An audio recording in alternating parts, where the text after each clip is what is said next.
হ্যাঁ বন্ধুরা, ভিডিওটি ফুলফিল দেখবেন, পার্ট টুর জন্য কমেন্ট করবেন। রাহুল, এইটা তোমার ওয়াইফ? কিন্তু ইনি মাথায় ঘুমটা দিয়ে কেন বসে আছেন?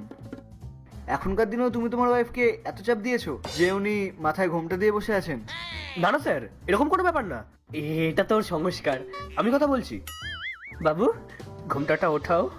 বেবি, তুমি তো জানোই আমি পরপুরুষের সামনে মুখ দেখাই না। রাহুল, এই গলার আওয়াজটা আমার খুব চেনা চেনা লাগছে।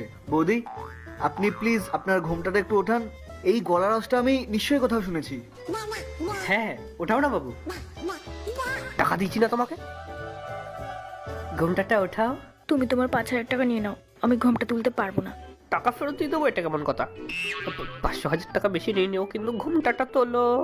রাহুল, তুমি আর তোমার ওয়াইফ মিলে তখন থেকে কি ফিসফিস করছো? তুমি তো পুরো অফিসটাকে মাথায় তুলে রেখেছো এই বলে যে তোমার বউ সুন্দরী,